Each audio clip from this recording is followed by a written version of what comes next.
Salam semua para tetua, jumpa lagi bersama Mimin, di channel Alurmu. Semoga para pendengar Alurmu selalu senantiasa dinaungi kebahagiaan, kesehatan, serta rejeki yang cukup. Oke, Mimin akan melanjutkan cerita, Ling Jin, putra Kaisar Langit Lintian dan anak dari Ling Suer, dan selamat mendengarkan, dan selamat berkhayal.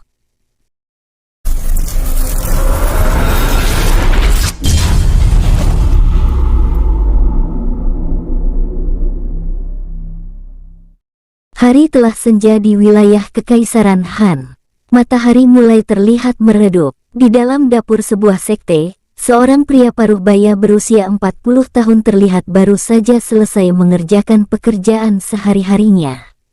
Fiuh, akhirnya selesai juga pekerjaanku hari ini. Saatnya kembali pulang, ucapnya dalam hati. Dia adalah Liu Bing, seorang juru masak di sekte tersebut. Liu Bing membereskan peralatan masaknya. Tampak beberapa murid sekte sedang membantunya menuangkan masakan itu ke setiap mangkuk yang terlihat sangat banyak untuk makan malam seluruh penghuni sekte. John, setelah semuanya selesai, kalian bersihkan dapur. Paman mau pulang. Liu Bing berkata kepada salah seorang murid sekte yang sedang membantunya. Murid tersebut bernama Bao Chun.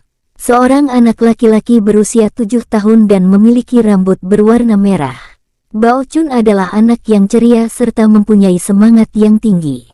Dia juga termasuk murid yang berbakat di sekte itu dan berada pada tingkat ranah mahir tahap menengah dengan menguasai elemen petir. Baik paman, jawab Bao Chun sambil menuangkan sup masakan Liu Bing ke dalam sebuah mangkuk yang paling besar di antara sekian banyak mangkuk lainnya. Bao Chun tersenyum menyeringai menatap sup dalam mangkuk besar itu. Kedua matanya mengkilat. Saatnya bertempur, makan. Baiklah, kalau begitu paman pulang dulu. Habiskan makananmu. Liu Bing kembali berkata kepada Bao Chun. Bao Chun menganggukkan kepala. Liu Bing berjalan keluar dari dalam dapur untuk pulang ke rumah sederhananya di bagian belakang sekte. Lebih tepatnya rumah pemberian sekte untuk tempat tinggalnya beserta dengan anaknya. Meski begitu, dia bukanlah anggota sekte. Liu Bing hanya bekerja sebagai juru masak di sekte itu. Dia mendapatkan bayaran 2 keping koin emas untuk 1 bulannya. Selain seorang juru masak, Liu Bing juga seorang kultivator. Walaupun tingkatannya tidak terlalu tinggi, yaitu di tingkat ranah master tahap puncak. Namun cukup untuk melindungi dirinya sendiri dan anaknya. Saat Liu Bing melewati halaman sekte, dia melihat seorang murid senior sedang menggendong seorang anak laki-laki berambut putih. Kemudian Liu Bing menghampirinya. Siapakah anak ini? Tanya Liu Bing kepada murid senior itu. Saya juga tidak tahu Paman Bing. Saat kami akan berganti berjaga, kami menemukan anak ini tergeletak di depan pintu gerbang, jawab murid senior itu. Sepertinya dia hanya pingsan, gumam Liu Bing dalam hati. Biar aku yang membawanya. Kau kembalilah berjaga, ucap Liu Bing. Baik Paman Bing, maaf sudah merepotkan, jawab murid senior itu kemudian kembali untuk melakukan tugasnya. Liu Bing membawa anak laki-laki berambut putih itu ke rumahnya.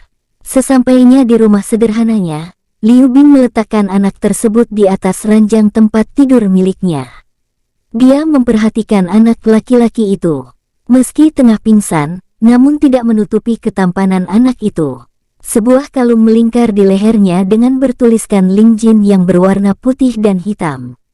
Jadi namanya Ling Jin. Anak yang sangat tampan, gumam Liu Bing dalam hati. Ayah, dia siapa? Sebuah suara mungil terdengar. Liu Bing menoleh ke belakang dan mendapati anak perempuannya sedang berdiri di depan pintu. Anak perempuan itu bernama Yin Meilin. Putri Liu Bing satu-satunya. Dia berusia 5 tahun, rambutnya berwarna hitam lurus panjang, dengan mata hitam jernih, hidung mancung, dan kulit putih yang halus. Di rumah ini Liu Bing hanya tinggal berdua dengan putrinya itu karena istrinya meninggal saat melahirkan Yin Meilin. Liner kemarilah, kata Liu Bing kepada putrinya. Yin Meilin berjalan menghampiri ayahnya kemudian duduk di pangkuannya. Ayah, kakak ini siapa? Tanya Yin Meilin lagi. Liner, nama kakak ini adalah Ling Jin, jawab Liu Bing sambil mengusap kepala putrinya.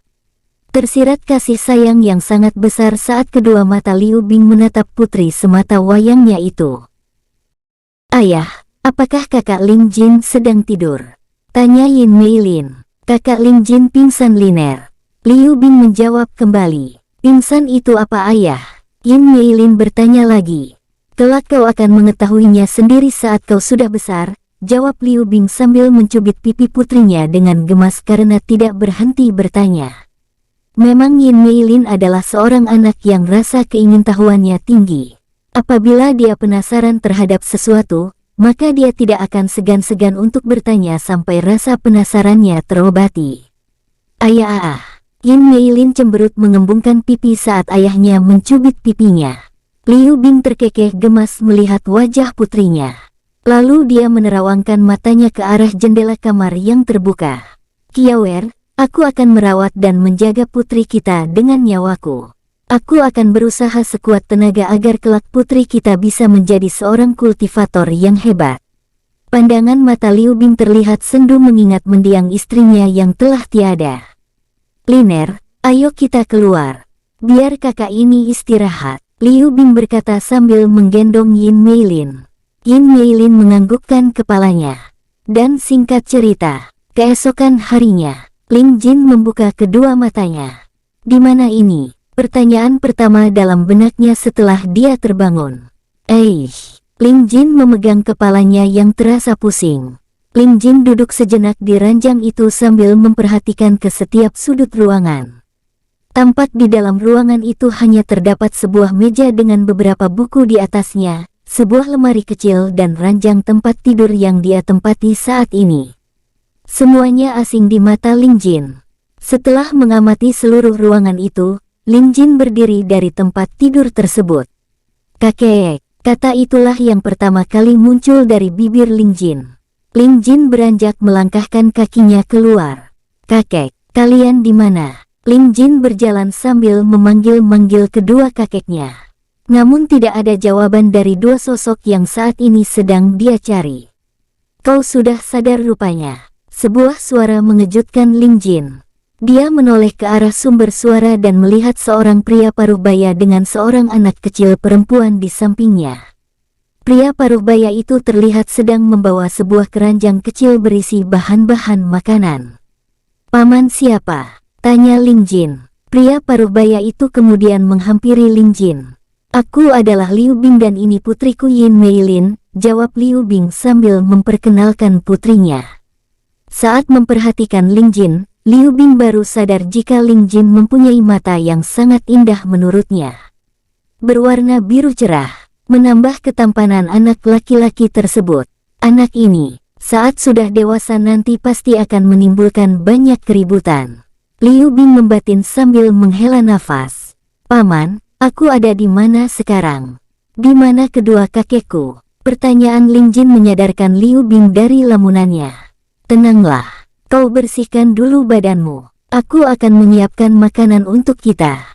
Nanti akan aku jelaskan semuanya padamu, kata Liu Bing sambil menunjukkan arah kamar mandi mereka. Ling Jin terlihat penasaran, lalu dia berjalan ke arah kamar mandi untuk membersihkan tubuhnya. Beberapa saat kemudian, Ling Jin telah selesai membersihkan diri. Dia memakai jubah berwarna putih karena hari ini adalah jadwal dia memakai jubah tersebut. Kini Ling Jin terlihat seperti seorang sastrawan muda yang sangat tampan. Liu Bing tampak sudah menunggu Ling Jin untuk makan pagi bertiga bersama Yin Meilin. Kemarilah, ucap Liu Bing memanggil saat melihat Ling Jin telah selesai membersihkan diri. Ling Jin berjalan menghampiri dan bergabung dengan mereka. Paman Bing, sebenarnya saat ini aku ada di mana? Lalu di manakah kedua kakekku? Ling Jin tak henti-hentinya menanyakan keberadaan kedua kakeknya. Kau makanlah dulu, dari kemarin perutmu belum diisi, kata Liu Bing sambil mengambilkan makanan untuk Yin Meilin. Akhirnya mereka bertiga pun memakan makanan mereka. Setelah selesai makan pagi, namamu pasti Ling Jin? Liu Bing bertanya membuka percakapan. Dari mana Paman Bing tahu? Tanya Ling Jin. Liu Bing menunjuk ke arah kalung yang melingkar di leher Ling Jin. Melihat itu, Ling Jin mengerti. Kemarin saat aku berjalan kembali ke rumah, aku melihat seorang murid senior sedang menggendongmu yang tengah pingsan. Kemudian aku membawamu pulang ke rumahku ini. Liu Bing menjelaskan kepada Ling Jin. Pingsan? Ling Jin bertanya lagi memastikan. Liu Bing menganggukkan kepalanya sambil tersenyum. Benar. Lalu, kedua kakekku, mereka ada di mana paman?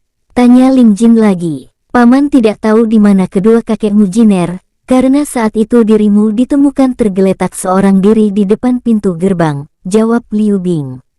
Ling Jin tampak termenung mendengar penjelasan dari Liu Bing. Lalu dia berdiri dan memberi hormat kepada Liu Bing.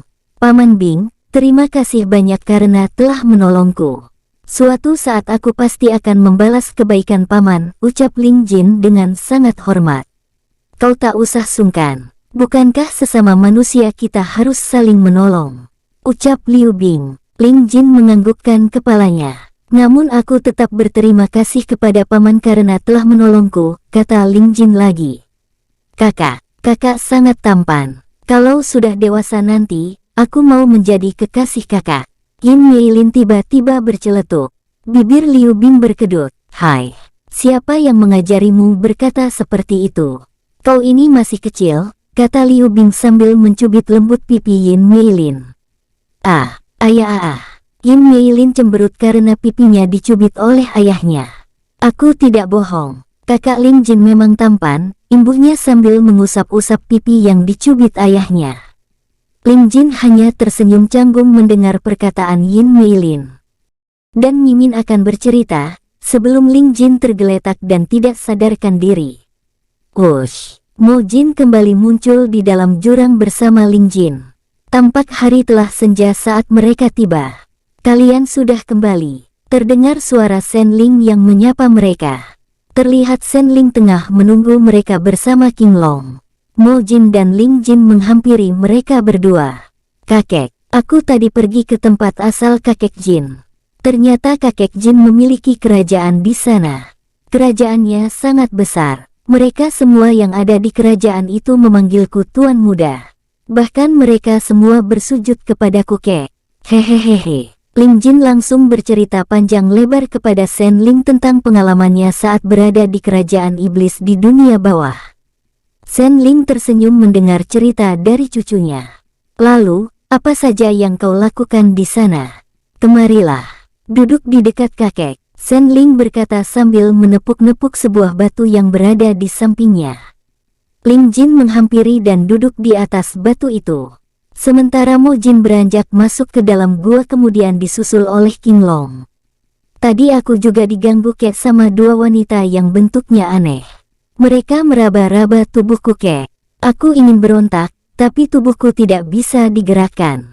Bahkan mulutku juga tidak bisa bicara secara tiba-tiba. Ling Jin kembali bercerita. Mendengar hal itu, kedua mata emas Sen Ling mengkilat. Dia ingin memanggil Mo Jin saat itu juga. Namun dia urungkan karena Ling Jin melanjutkan ceritanya. Tapi untungnya kakek Jin datang dan menolongku kek. Kakek Jin menghajar mereka berdua dan membunuhnya, ucap Ling Jin yang terlihat bangga dengan Mo Jin. Setelah itu kakek berpesan kepada mereka semua jika suatu saat aku sedang dalam masalah di sini, mereka harus membantuku. Jika tidak, kakek mengancam akan membunuh mereka semua. Paman Feng juga memberikan benda ini kepadaku kek. Ling Jin kembali berkata sambil memperlihatkan sebuah token berwarna merah darah kepada Sen Ling. Token itu adalah alat untuk memanggil bantuan jika sedang dalam keadaan terdesak.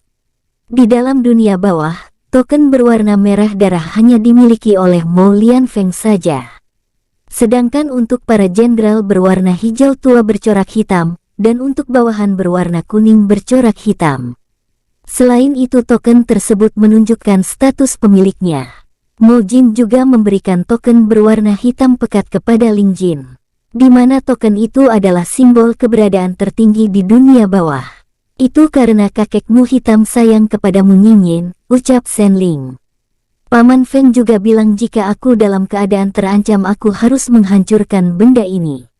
Ling Jin kembali menjelaskan kepada Sen Ling meskipun sebenarnya Sen Ling juga mengetahui kegunaan token itu. Di dalam gua, King Long, waktunya sudah hampir tiba untukku dan Sen Ling pergi ke dunia atas menemui guru kami. Aku percayakan Yingin padamu, kata Mo Jin. Hamba akan menjaga Tuan Muda dengan semua yang hamba miliki yang mulia.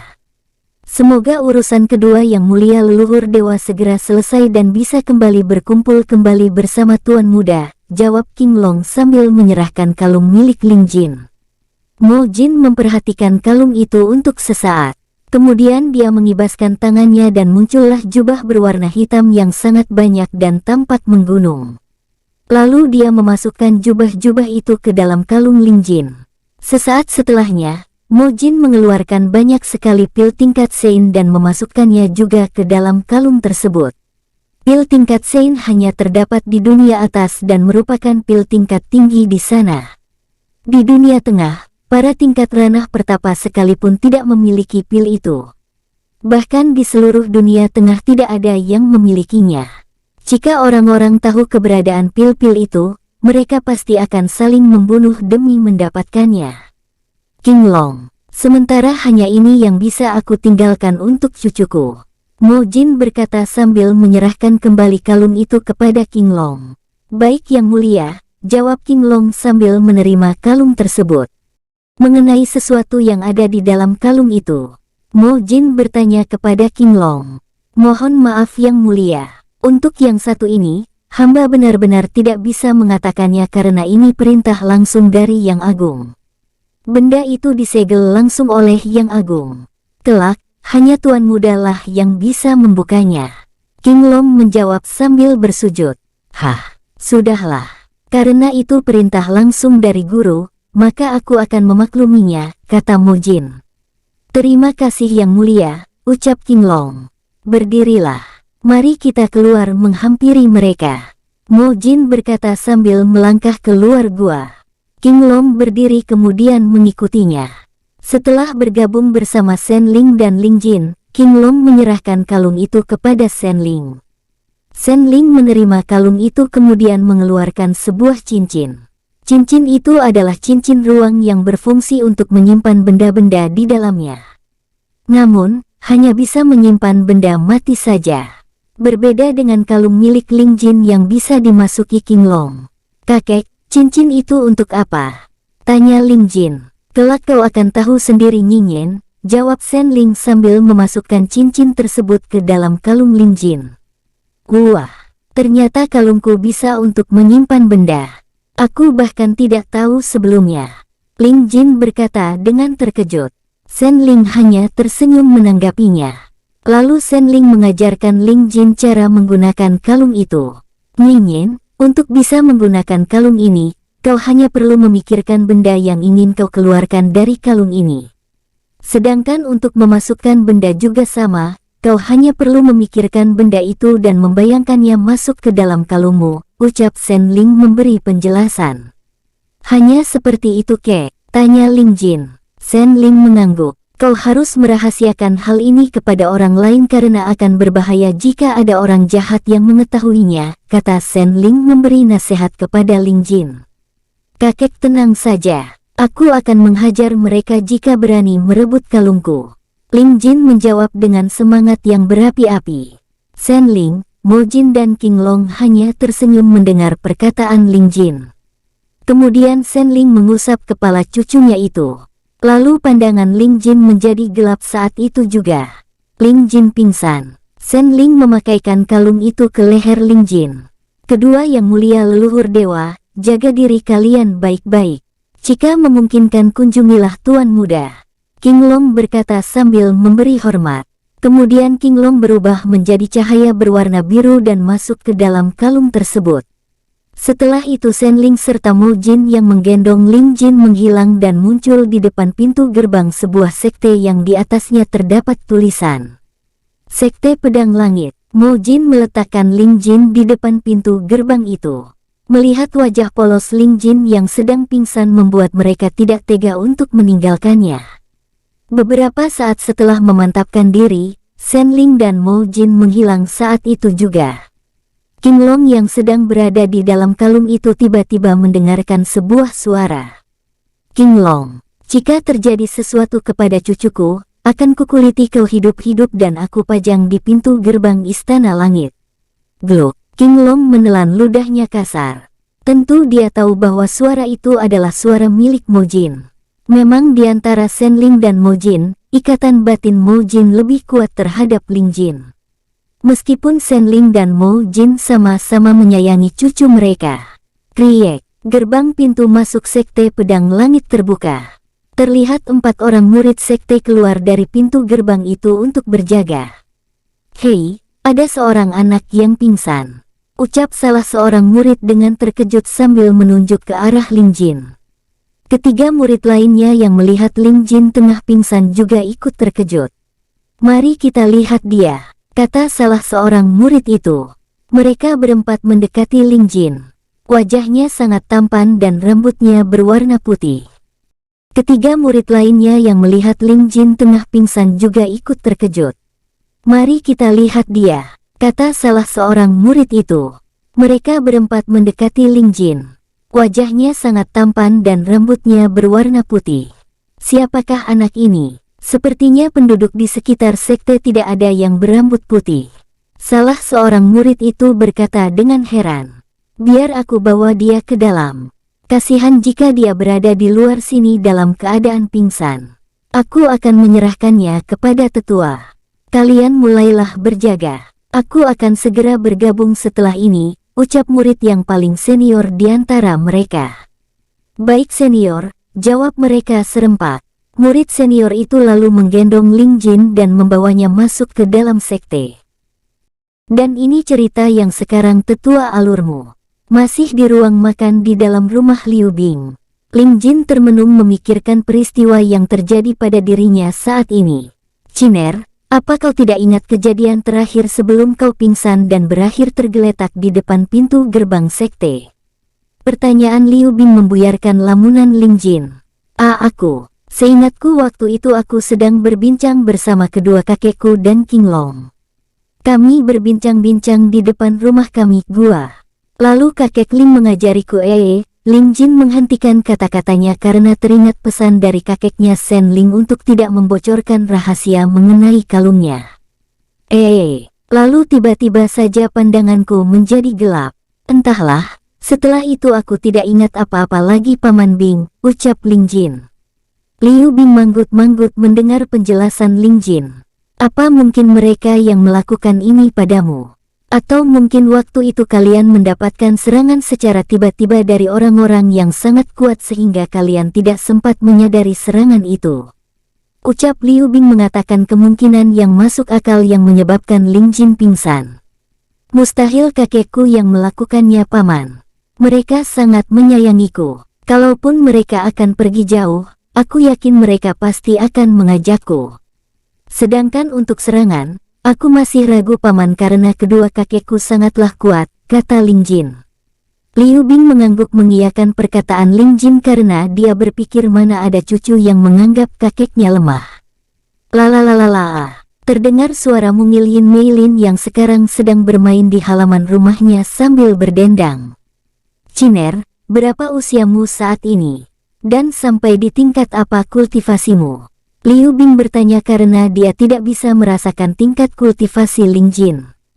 Usiaku 6 tahun Paman. Aku belum belajar kultivasi, karena kakekku bilang fisikku belumlah kuat untuk melakukan kultivasi, jawab Ling Jin. Liu Bing kemudian memegang tangan Ling Jin untuk memastikan. Benar usianya 6 tahun, tapi ini, dia tidak memiliki dantian. Liu Bing terlihat terkejut dengan kondisi yang dialami Ling Jin. Ada apa Paman? Ling Jin bertanya kepada Liu Bing. Tidak apa-apa Jiner. Paman pikir usiamu saat ini 7 atau 8 tahun, jawab Liu Bing menutupi keterkejutannya. Ling Jin sedikit heran dengan ekspresi Liu Bing, tapi dia tidak memikirkannya lebih jauh. Di luar rumah Liu Bing, Liner, sebuah suara yang halus terdengar. Merasa ada yang memanggilnya, Yin Meilin menoleh ke arah sumber suara. Melihat siapa sosok yang memanggilnya, wajah Yin Meilin langsung berubah sangat cerah. Terlihat seorang wanita cantik berusia 35 tahun sedang berdiri tak jauh dari tempat Yin Meilin bermain. Meski begitu, dia masih terlihat seperti berusia 20 tahunan. Bibi Yin. Yin Meilin menghamburkan dirinya menghampiri wanita itu. Ya, wanita itu adalah tetua Yu Yin. Meski sudah berusia 35 tahun, tetua Yu Yin belum menikah maupun memiliki kekasih. Karena prioritasnya saat ini adalah menjadi kultivator yang kuat. Usia 35 tahun menurutnya masih terlalu cepat untuk menuju jenjang pernikahan. Tetua Yu Yin merentangkan kedua tangannya menyambut Yin Meilin kemudian menggendongnya. Di dalam ruang makan. "Ciner, apa kau tahu di mana rumahmu? Mungkin paman bisa mengantarmu pulang," tanya Liu Bing. "Aku tidak tahu paman. Saat ini saja aku tidak tahu di mana aku berada. Tapi aku pasti akan mencari kedua kakekku," jawab Ling Jin. "Ah benar, paman belum memberitahumu. Saat ini kau sedang berada di dalam Sekte Pedang Langit Jiner," ucap Liu Bing menjelaskan. Sekte Pedang Langit, Ling Jin bergumam kecil. Dia tahu apa itu sekte dari kedua kakeknya.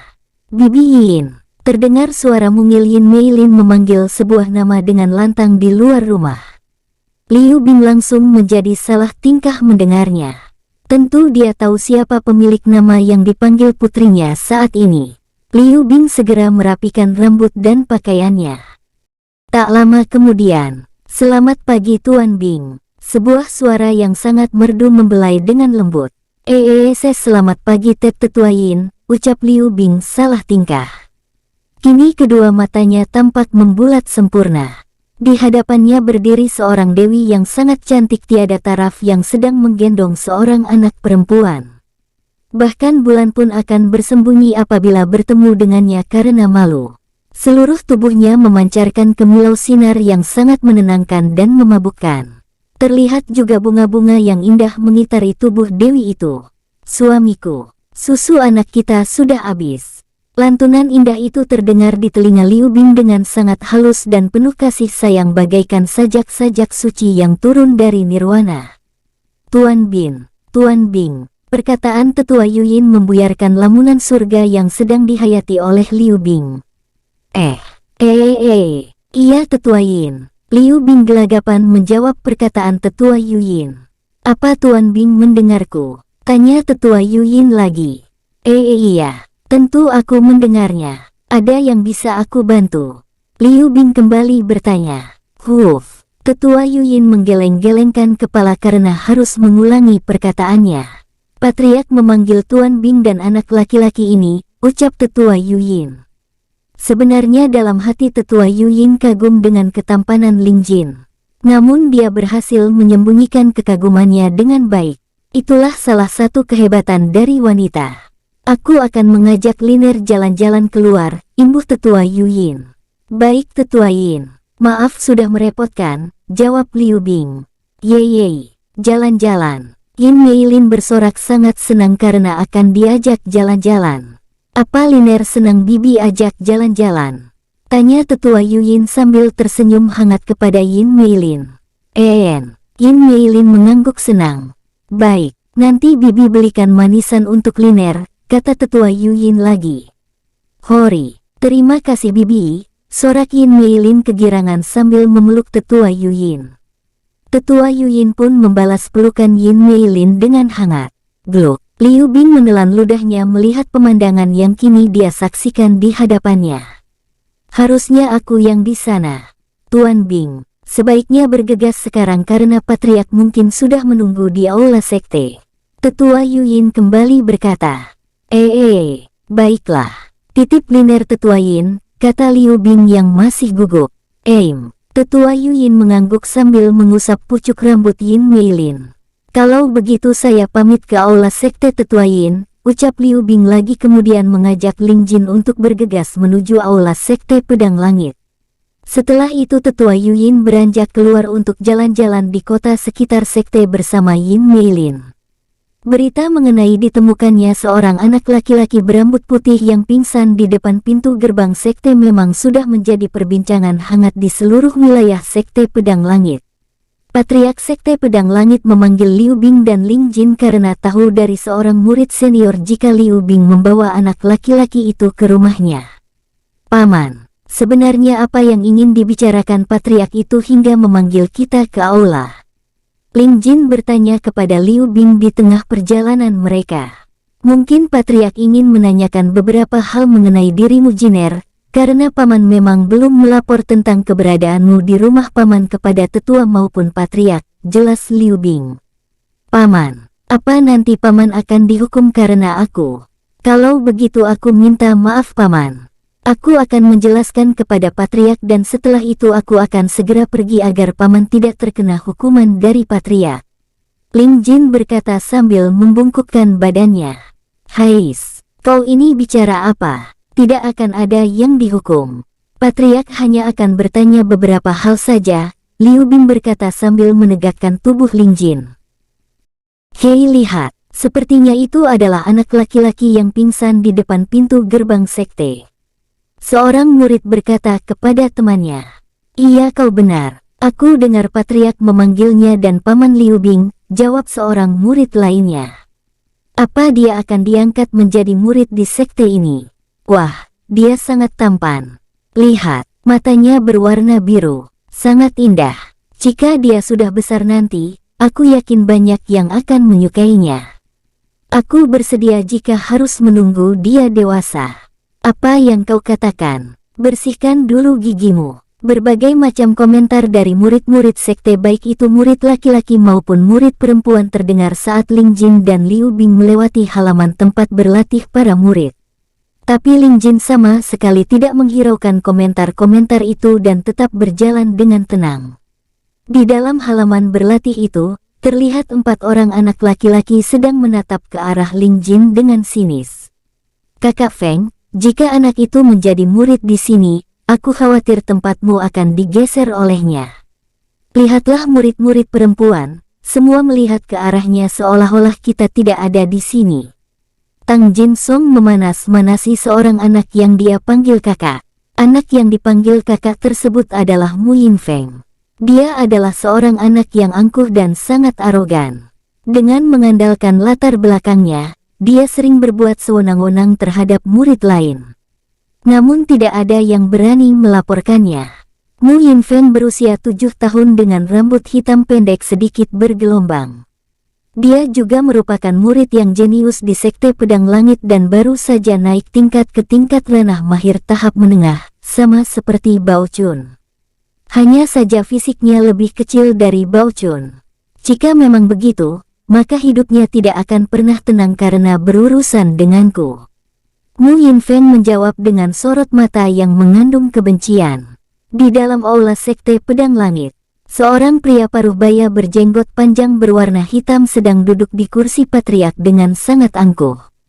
Usianya menginjak 50 tahun, tingkat kultivasi berada di tingkat ranah langit tahap akhir, 1 tingkat di atas Jenderal Dong.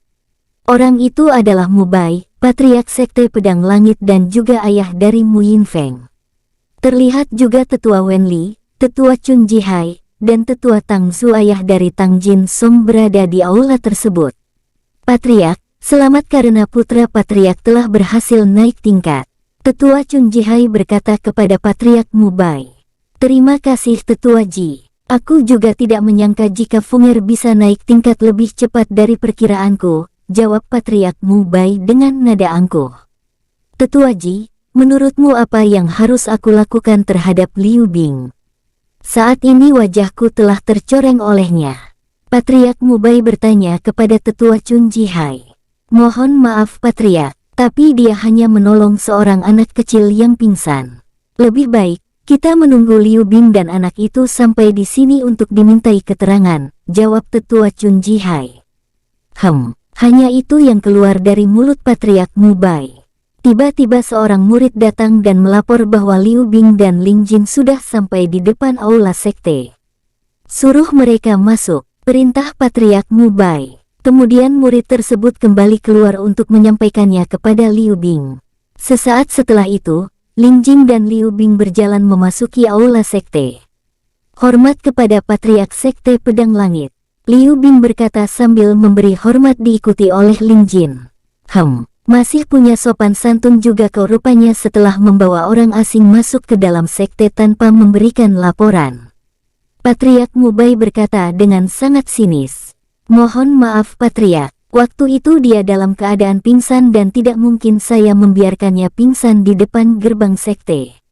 Liu Bing menjawab sambil membungkukkan badannya. Saya tidak memberikan laporan, karena waktu itu saya sedang merawatnya sehingga tidak sempat untuk memberikan laporan kepada tetua, maupun kepada Patriark, imbuh Liu Bing. Aku tidak butuh alasanmu Liu Bing. Kau bukanlah anggota sekte, tapi tindakanmu itu sungguh berani. Apa kau sudah bosan bekerja di sini? Patriark Mubai berkata dengan nada tinggi. Ampun Patriark, Liu Bing berkata sambil bersujud. Paman, apa yang paman lakukan? Ling Jin mencoba menahan Liu Bing agar tidak bersujud karena menurutnya Patriark itu tidak pantas mendapatkannya. Tapi Liu Bing tetap bersikeras untuk bersujud.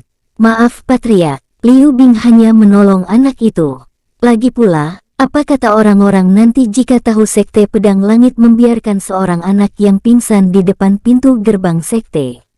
Mohon Patriark berbesar hati, kata tetua Wen Li menengahi. Mendengar hal itu, Patriark Mubai tampak berpikir sejenak lalu berkata, baiklah. Untuk kali ini kau kumaafkan. Tapi tidak untuk lain kali. Terima kasih Patriark, kata Liu Bing masih dalam sujudnya. Maaf Paman, Paman Bing tidak bersalah. Dia hanya menolongku. Jika Paman mau menghukum, hukumlah aku Paman. Ling Jin berkata dengan berani meski usianya masih 6 tahun. Siapa yang pamanmu? Panggil aku Patriark, sahut Patriark Mubai. Maaf Patriark, jawab Ling Jin. Siapa namamu bocah? Dari mana asalmu? Tanya Patriark Mubai. Namaku Ling Jin Patriark, aku tidak tahu di mana rumahku. Waktu itu aku pingsan dan ditemukan tergeletak di depan pintu gerbang sekte. Ling Jin menjawab dengan sangat tegas. Patriark Mubai kemudian berjalan menghampiri Ling Jin dan memegang pergelangan tangannya. Dia curiga Ling Jin adalah seseorang yang sedang menyamar. Benar masih bocah, tapi tidak memiliki dantian. Gumam Patriark Mubai dalam hati. Bocah, apa kau tahu kondisimu saat ini? Tanya Patriark Mubai. Maksud Patriark, Ling Jin balik bertanya. Kau tidak memiliki dantian, jawab Patriark Mubai singkat. Apa? Tetua Wen Li dan yang lainnya terkejut. Namun tidak dengan Liu Bing karena dia sudah tahu sebelumnya. Dengan kata lain, kau tidak bisa berkultivasi, imbuh Patriark Mubai. Ling Jin sangat tersentak mendengar hal itu. Tetapi kakekku bilang fisikku belum kuat untuk berkultivasi Patriark. Itu alasan kenapa kakekku belum mengajariku cara berkultivasi, ucap Ling Jin yang masih belum percaya. Itu karena kakekmu tidak mau kau mengetahuinya. Bahkan seorang anak berusia 5 tahun pun akan bisa berkultivasi jika dia memiliki dantian, ucap Patriark Mubai lagi. Ling Jin diam membeku. Semua semangat yang dia miliki selama ini runtuh seketika. Dia merasa kosong saat itu juga. Dia jauh dari rumah, dia terpisah dari kedua kakeknya yang dia sayangi dan sekarang harus menerima kenyataan yang menjadi momok menakutkan bagi semua kultivator. Tidak memiliki dantian. Pandangan Ling Jin menjadi gelap saat itu juga. Mata Ling Jin mengerjap-ngerjap, kemudian mulai terbuka.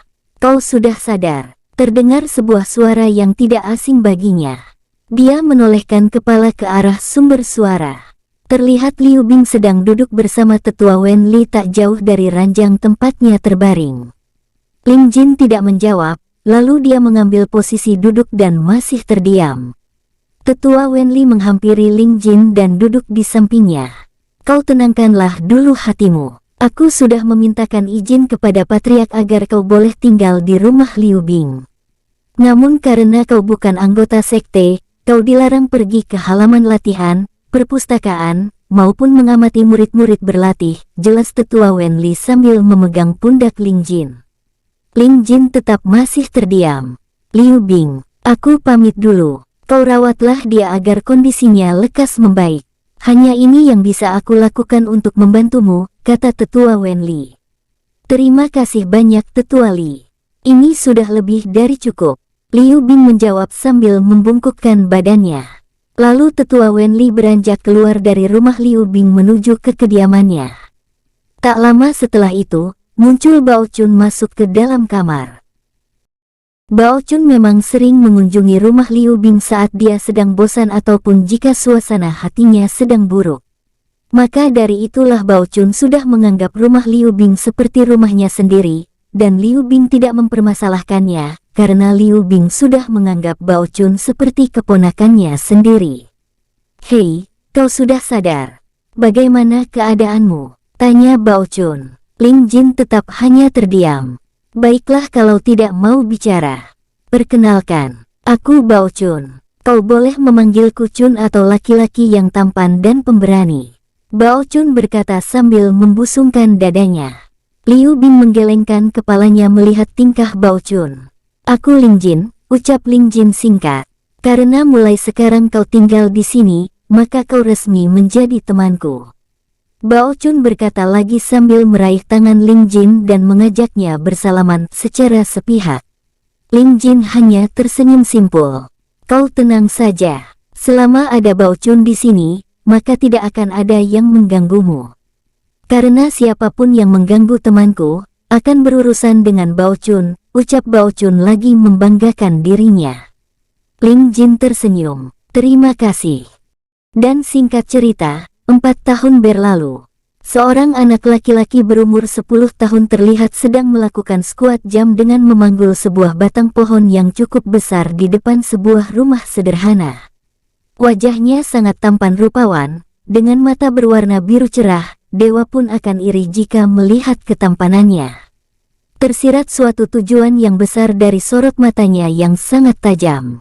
Ling Jin, kini usianya telah menginjak 10 tahun. Meski begitu, fisik Ling Jin terlihat seperti remaja berusia 15 tahun. Dengan tubuh yang atletis, menambah kesan jantan pada dirinya. 9.998, 9.999, CS 10.000. Ling Jin menghempaskan batang pohon itu kemudian merebahkan tubuhnya berbantalkan batang pohon tersebut. Peluh keringat menetes di wajah tampannya. Nafasnya terengah-engah. Meski tahu dirinya tidak memiliki dantian, tapi Ling Jin tidak patah semangat terlalu lama. Dia terus melatih fisiknya dengan sangat keras karena dia tahu bahwa di dunia ini yang lemah akan ditindas dan yang kuat akan berdiri di atasnya. Sesaat kemudian, wajah Ling Jin terlihat termenung. Tidak terasa sudah 4 tahun.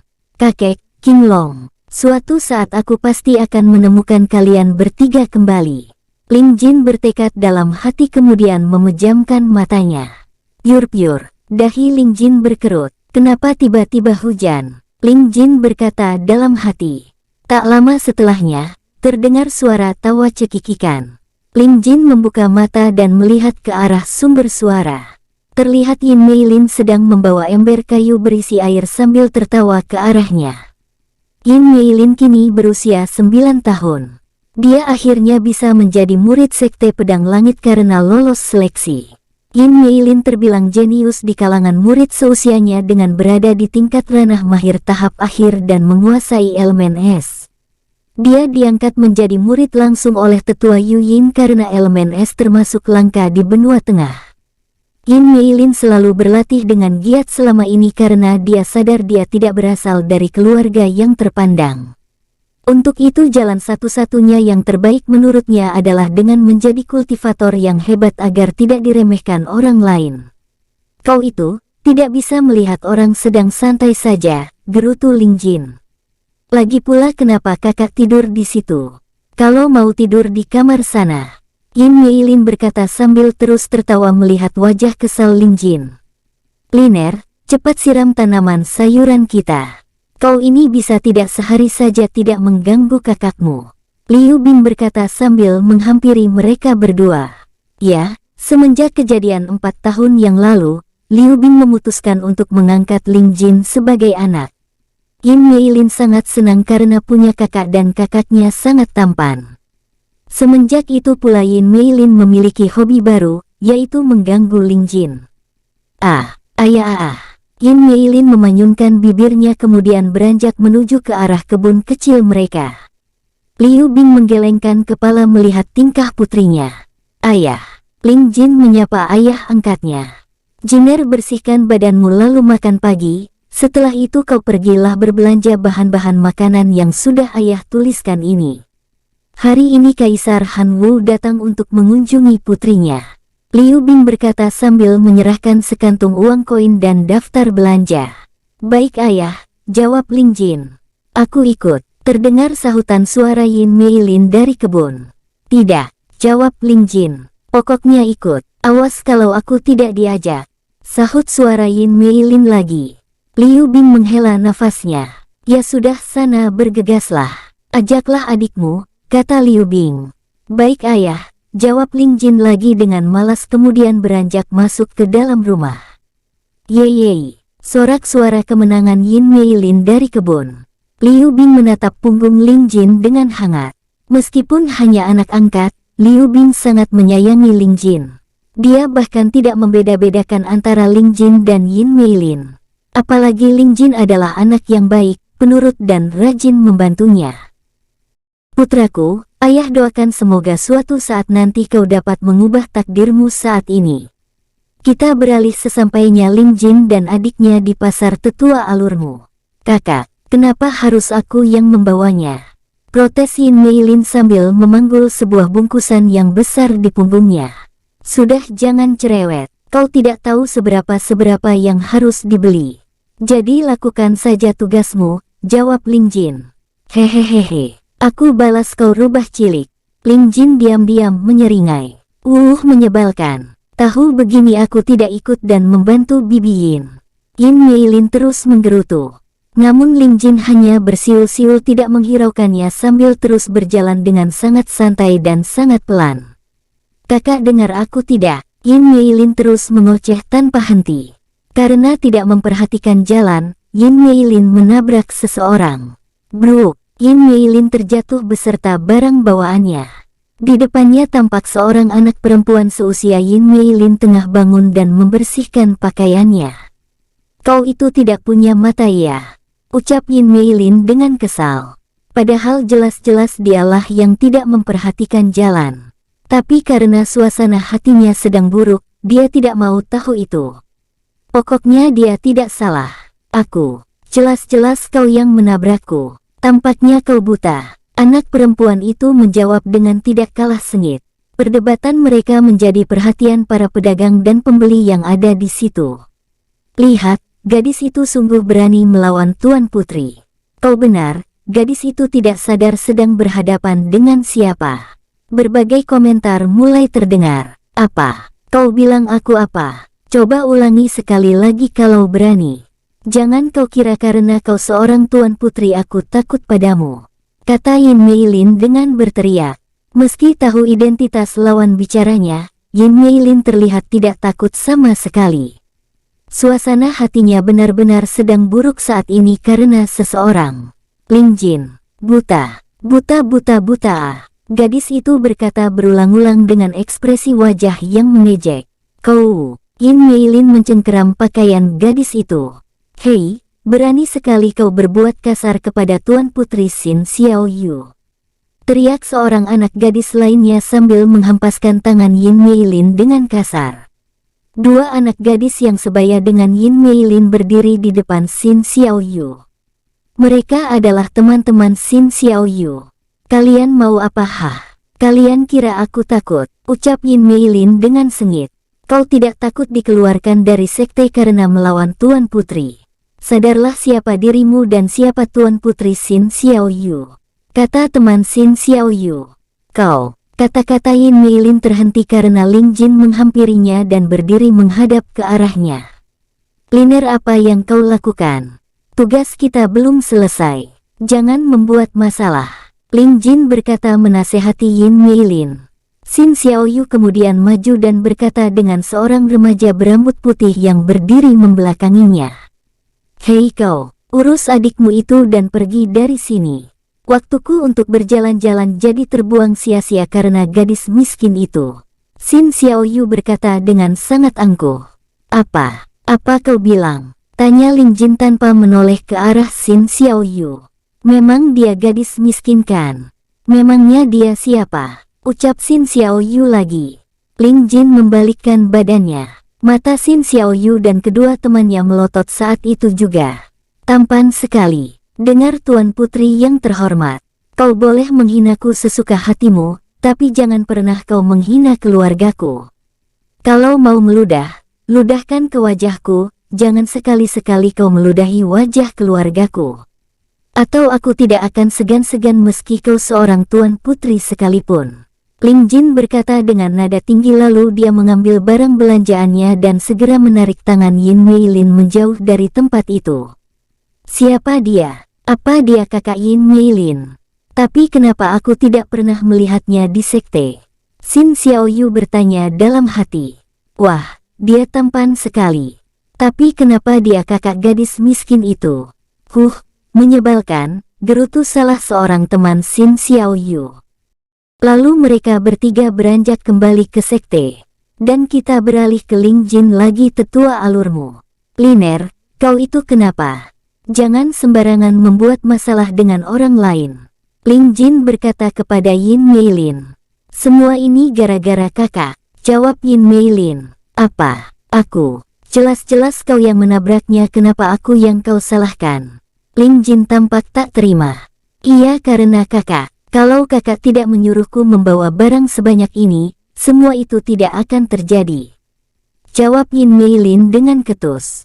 Ling Jin menghela nafasnya panjang, kemudian dia berjalan mendahului Yin Meilin dan meletakkan barang belanjaan mereka di depannya. Bruaf. Yin Meilin terheran dengan sikap kakaknya itu. Itu apa? Ling Jin bertanya sambil menunjuk ke arah sebuah cincin di jari manis Yin Meilin. Cincin ruang, jawab Yin Meilin singkat. Lalu, tanya Ling Jin lagi sambil melipatkan tangannya di depan dada. Oh iya, kenapa aku bisa lupa? Yin Meilin menepuk jidatnya. Hehehehe, maaf kakak, kata Yin Meilin sambil nyengir kuda tanpa merasa berdosa sama sekali. Lalu dia mengarahkan cincin itu ke arah barang belanjaan mereka dan memasukkannya ke dalam cincin ruang tersebut. Beres, kata Yin Meilin yang terlihat bangga dengan dirinya sendiri. Ling Jin menggelengkan kepala melihat tingkah adiknya itu. Liner, tidak semua masalah harus diatasi dengan emosi. Aku tentu senang karena kau tumbuh menjadi gadis pemberani. Tapi terkadang kita harus mengalah untuk kebaikan kita ke depannya. Contohnya tadi, jika sampai Patriark mengetahui hal ini dan ayah diberhentikan dari pekerjaannya bagaimana? Kata Ling Jin, apa kau bisa membayangkan betapa hancurnya hati ayah? Apa kau pernah berpikir sampai sejauh itu sebelum membuat masalah? Ingat Liner, selama ini ayah menghidupi kita dengan uang hasil bekerja sebagai juru masak di Sekte Pedang Langit, imbuh Ling Jin menasehati adiknya. Yin Meilin tampak termenung menundukkan kepalanya. Matanya berkaca-kaca. Maafkan aku kakak, katanya dengan lirih. Liner, kakak akan berjuang sekuat tenaga hingga suatu saat nanti kakak bisa membuatkan sebuah rumah makan untuk ayah agar ayah tidak perlu lagi bekerja di sekte sialan itu. Jadi kau dan ayah tidak perlu hidup seperti ini lagi, dihina-hina orang lain. Kakak berjanji akan berusaha merubah hidup keluarga kita. Ling Jin berkata sambil memegang pundak Yin Meilin. Kakak, kini air mata Yin Meilin benar-benar mengalir dari kedua mata indahnya mendengar ucapan dari kakaknya tersebut. Hais, sejak kapan rubah cilik ini menjadi anak yang cengeng? Ucap Ling Jin lagi. Yin Meilin mengusap air matanya. Siapa yang menangis? Mataku cuma terkena debu saja tadi, kata Yin Meilin tak mau kalah. Ling Jin hanya terkekeh melihat ekspresi wajah adiknya itu. Baiklah, dengan uang 1 koin perak ini, kita bisa membeli 2 tusuk manisan. Untuk kali ini kau bisa memiliki manisan itu semuanya. Ling Jin berkata sambil memperlihatkan 1 koin perak kepada adiknya.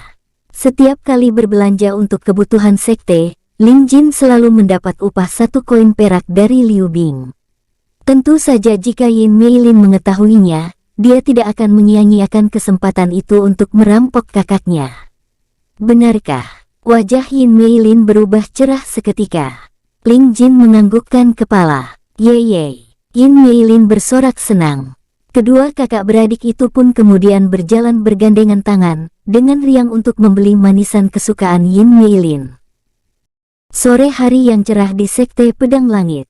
Di depan pintu gerbang Sekte, Patriark, para tetua dan juga murid-murid Sekte Pedang Langit sedang berdiri. Tetua Yuyin juga berada di sana.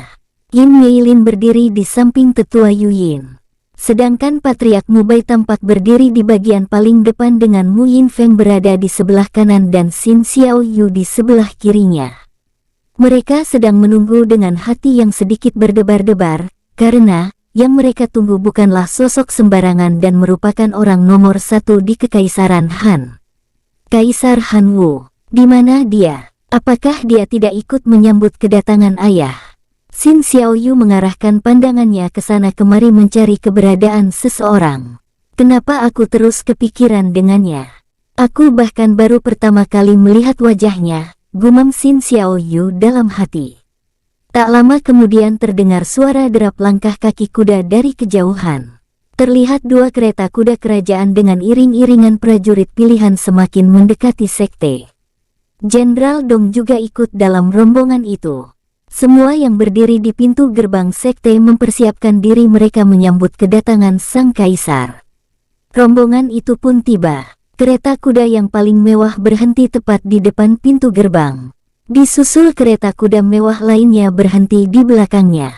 Dua prajurit berjalan menghampiri pintu kereta kuda tersebut. Satu prajurit membukakan pintu kereta kuda. Lalu keluarlah sang kaisar dari dalam kereta disusul permaisuri Xin Sirong. Kemudian prajurit yang satu lagi berkata dengan lantang, "Hormat kepada Yang Mulia Kaisar Han Wu." Semua yang ada di sana serempak membungkukkan badan memberi hormat kepada sang kaisar. Kaisar Han Wu menerima hormat mereka. "Selamat datang di Sekte Pedang Langit Yang Mulia Kaisar dan Permaisuri." Patriark Mubai berkata menyambut Kaisar Han Wu. "Terima kasih Patriark," jawab Kaisar Han Wu.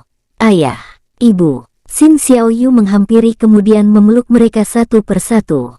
"Putri ibu sudah besar," Permaisuri Xin Sirong berkata sambil membelai rambut putrinya. "Ayah, ibu aku rindu pada kalian," kata Xin Xiaoyu dengan manja. "Oh, jadi hanya ayah dan ibu yang kau rindukan. Sedangkan kakakmu ini tidak." Sebuah suara terdengar dari dalam kereta. Kemudian keluarlah Pangeran Han Jieru. "Kakak." Xin Xiaoyu terlihat senang karena kakaknya juga ikut. Lalu dia menghampiri dan memeluk kakaknya tersebut. "Tentu saja aku juga rindu dengan kakak," imbuh Xin Xiaoyu. Han Jieru saat ini telah berusia 13 tahun. Berambut panjang hitam lurus, beralis tebal, menambah wibawanya sebagai putra mahkota kerajaan. "Wah, pangeran sangat tampan. Aku akan berdoa semoga kelak aku adalah jodoh pangeran. Aku bahkan rela menjadi selir pangeran." Terdengar komentar-komentar dari murid perempuan yang mengagumi Pangeran Han Jieru. "Yang Mulia Kaisar, perkenalkan ini adalah putra saya Mu Yinfeng." Patriark Mubai mengenalkan anaknya kepada Kaisar Han Wu.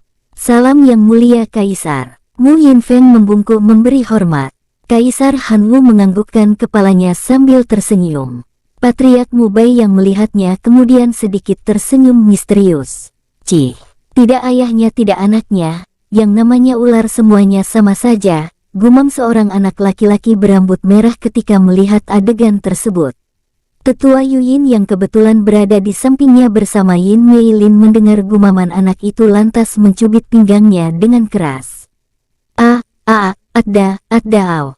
Bao Chun menahan sakit sambil berjinjit-jinjit. Dia menoleh dan mendapati tatapan tajam dari Tetua Yuyin mengarah padanya. Bao Chun menelan ludahnya seketika, seolah-olah sedang melihat seekor harimau betina yang sedang kelaparan. Bao Chun membuka sedikit bajunya dan terlihat pinggangnya memerah karena cubitan Tetua Yuyin. Dia lalu mengusap-usap pinggangnya itu. Jahat. Tak lama berselang, rombongan kaisar berjalan menuju ruang perjamuan sekte dipandu oleh Patriark Mubai. Para tetua mengikuti dari belakang, sementara para murid membubarkan diri untuk kembali melakukan aktivitas mereka masing-masing. "Ciner, ambilkan nampan yang ada di belakangmu itu," ucap Liu Bing. "Baik ayah." Ling Jin menjawab kemudian bergegas mengambilkan nampan kayu untuk ayahnya. Saat ini kondisi dapur sekte benar-benar sangat sibuk karena kedatangan rombongan kaisar. Namun Ling Jin selalu bersemangat saat membantu ayahnya di dapur. Terlihat juga beberapa murid sekte membantu pekerjaan Liu Bing. "Taruh mangkuk-mangkuk itu di atas nampan." Seorang murid perempuan berkata kepada seorang murid laki-laki di dekatnya. "Bukan mangkuk yang itu bodoh," katanya lagi dengan gemas. "Hei, perhatikan jalanmu. Awas-awas, barang panas." Suasana dapur menjadi lebih gaduh dari biasanya karena kesibukan hari ini. Bao Chun memasuki dapur dan kemudian langsung mengambil bagian pekerjaannya membantu Liu Bing. "Hari ini kau tidak latihan, Chun?" tanya Ling Jin. "Tidak, para tetua ikut menjamu rombongan kaisar, jadi lebih baik aku membantu raja kerajaan dapur yang mulia Liu Bing." Bao Chun berkata sambil membungkuk ke arah Liu Bing. Liu Bing terkekeh melihat tingkah Bao Chun. Ling Jin dan murid-murid yang lain pun ikut tertawa melihat aksi Bao Chun itu.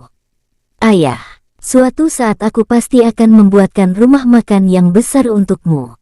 Ling Jin membatin di tengah tertawanya sambil menatap Liu Bing. Memang keberadaan Bao Chun di dapur membuat suasana dapur menjadi lebih berwarna dengan segala tingkah konyolnya. "Lagi pula aku khawatir jatah makanku diambil oleh saingan abadiku," imbu Bao Chun sambil melirik ke arah Ling Jin. "Apa? Bilang saja kau mau menantangku makan lagi," ucap Ling Jin berpura-pura sinis. Semenjak kedatangan Ling Jin di dapur, Bao Chun jadi punya rival dalam hal makan. Namun tetap saja Bao Chun lah yang lebih sering keluar sebagai pemenangnya. "Tentu saja, akan aku tunjukkan padamu jurus terbaruku." Bao Chun tersenyum menyeringai. "Amukan dewa makan." Mimin geser ceritanya tetua. Di dalam ruang perjamuan sekte, Kaisar Han Wu, Permaisuri Xin Shirong, Han Jieru, Xin Xiaoyu, Patriark Mu Bai, Jenderal Dong dan 4 tetua utama duduk di kursi masing-masing melingkari sebuah meja makan bulat yang cukup besar. Mereka telah selesai makan bersama. Terlihat beberapa murid membersihkan meja itu dari makanan sebelumnya untuk diganti dengan hidangan penutup. "Yang mulia, saya mengucapkan selamat atas kenaikan tingkat Tuan Putri ke tingkat ranah mahir tahap menengah." Patriark Mu Bai berkata membuka percakapan. "Benarkah? Ayah tak menyangka jika putri ayah ini adalah anak yang berbakat." Kaisar Han Wu berkata sambil tersenyum ke arah Xin Xiaoyu. "Adik, kau hebat," ucap Pangeran Han Jieru ikut memuji adiknya. Xin Xiaoyu terlihat senang mendengar pujian itu. "Patriark, mohon bimbingannya untuk putriku," ucap Kaisar Han Wu lagi. "Yang mulia tidak perlu khawatir. Bahkan saya akan menyuruh putra saya untuk mengajarinya jika dia ada waktu luang." Karena Funger adalah murid jenius di sekte ini dengan menginjak tingkatan ranah fana tahap awal di usianya yang ke-11 tahun, kata Patriark Mu Bai. "Memang pantas disebut putra patriark," puji Kaisar Han Wu. "Terima kasih yang mulia," ucap Patriark Mu Bai sambil tersenyum penuh arti. Jenderal Dong ikut tersenyum mendengar perkataan Patriark Mu Bai. "Dasar serigala tua." Tak lama kemudian, beberapa murid memasuki ruang perjamuan dengan membawa hidangan penutup. Mereka menata dan menyuguhkan hidangan-hidangan tersebut ke atas meja. Lalu muncul seorang anak laki-laki berjubah hitam berambut putih membawa nampan berisikan hidangan penutup, berjalan dengan tergesa-gesa. Saat akan meletakkan hidangan penutup tersebut, nampan yang dibawanya tidak sengaja menyenggol lengan kaisar dan menumpahkan hidangan itu. Prak! Jubah Kaisar Han Wu terkena tumpahan hidangan itu, dan sontak saja hal itu membuat Patriark Mu Bai menjadi marah besar, dan memaki-maki anak itu. "Kau punya mata atau tidak? Apa yang kau lakukan? Dasar sampah tidak berguna. Aku hajar kau." Patriark Mu Bai segera melayangkan tamparan ke arah anak itu, tapi segera ditahan oleh Kaisar Han Wu. "Patriark, bersabarlah. Dia tidak sengaja," ucap Kaisar Han Wu. Melihat siapa anak yang sedang dimarahi itu, Xin Xiaoyu sangat terkejut. Kau, namun Ling Jin tampak tidak memperdulikan keterkejutan Xin Xiaoyu. Putriku, kau mengenalnya? Tanya Kaisar kepada Xin Xiaoyu. Tidak ayah, tapi aku pernah bertemu sekali dengannya. Waktu itu aku dan teman-temanku bertengkar dengan adiknya, dan dia datang melerai kami, jawab Xin Xiaoyu. Oh, ternyata seperti itu, kata Kaisar Han Wu. Nak, siapa namamu? Tanya Kaisar. Nama saya Ling Jin yang mulia. Saya mohon maaf atas kecerobohan saya. Saya benar-benar tidak sengaja. Ling Jin berkata sambil membungkukkan badannya. Sudahlah, aku tahu itu. Aku tidak marah, ucap Kaisar. Tampan sekali. Matanya berwarna biru terang. Benar-benar indah, puji Kaisar Han Wu dalam hati. Patriark, apakah Ling Jin juga murid sekte? Tanya Kaisar kepada Patriark Mubai. Dia hanyalah anak yang tidak diketahui asal-usulnya yang mulia. Ditemukan tergeletak pingsan di depan pintu gerbang sekte 4 tahun yang lalu, kemudian diasuh dan diangkat menjadi anak oleh Liu Bing tukang masak sekte, jelas Patriark Mubai. Dia juga tidak memiliki masa depan yang mulia, imbuh Patriark Mubai. Maksud Patriark, Kaisar Han Wu bertanya lagi. Anak ini tidak memiliki dantian, jawab Patriark Mubai. Apa? Semua terkejut mendengarnya, tapi tidak dengan para tetua utama. Yang paling terkejut adalah Xin Xiaoyu. Terlihat dengan jelas kekecewaan terukir di wajahnya. Patriark, apa tidak terlalu berlebihan? Patriark tidak perlu menyinggung tentang hal itu, kata tetua Wen Li mengingatkan. Memang pada kenyataannya seperti itu kan? Sahut Patriark Mubai. Maka dari itu sekte melarangnya untuk masuk ke perpustakaan, halaman berlatih, maupun tempat-tempat yang dikhususkan untuk murid-murid sekte, karena itu adalah peraturan sekte. Dia hanya diperbolehkan memasuki dapur untuk membantu Liu Bing yang mulia. Patriark Mubai menjelaskan. Kaisar Han Wu menganggukkan kepala mendengar penjelasan dari Patriark Mubai. Kasihan sekali anak ini, padahal wajahnya sangat tampan, bahkan Ruer tidak bisa dibandingkan dengannya. Namun sayang tidak memiliki dantian, ucap Kaisar dalam hati. Sudah sana pergi, dasar tidak berguna. Terdengar suara Patriark Mubai membentak Ling Jin. Entah kenapa hati Xin Xiaoyu merasa sakit melihat Ling Jin diperlakukan seperti itu. Kau itu kenapa Patriark? Jangan kasar-kasar. Dia hanyalah anak kecil, jangan keterlaluan seperti itu, kata Jenderal Dong dengan nada tinggi karena tidak suka dengan sikap Patriark Mubai. Yang mulia, saya mohon undur diri untuk kembali membantu ayah saya di dapur. Ling Jin berkata lagi sambil membungkukkan badannya. Tunggu, Kaisar Han Wu mengeluarkan sekantong uang koin kemudian diberikan kepada Ling Jin. Ini ambillah, kata Kaisar Han Wu. Maaf yang mulia, bukan maksud saya untuk lancang, tapi saya bukanlah pengemis, ucap Ling Jin. Tidak ada yang menyebutmu pengemis. Kalau kau menolak, aku akan menghukummu. Kaisar Han Wu berkata sambil tersenyum hangat. Terima kasih banyak yang mulia Kaisar. Mau tidak mau akhirnya Ling Jin menerima uang itu kemudian pamit undur diri. Xin Xiaoyu menatap punggung Ling Jin sampai anak itu tidak terlihat lagi. Anak yang malang, ucap Kaisar Han Wu sambil menghela nafasnya. Patriark, kedepannya aku minta Patriark jangan bertindak kasar padanya. Ingatlah prinsip sekte aliran putih. Kaisar Han Wu mengingatkan. Baik yang mulia, terima kasih atas peringatannya, jawab Patriark Mubai. Kasihan sekali Ling Jin itu. Padahal dia sangat tampan, ucap Pangeran Han Jieru sambil menggelengkan kepalanya. Akhirnya mereka mulai menikmati hidangan penutup yang ada di depan mereka saat ini. Bersambung, sampai ketemu di episode selanjutnya. Semoga kalian semua selalu terhibur, dan terima kasih.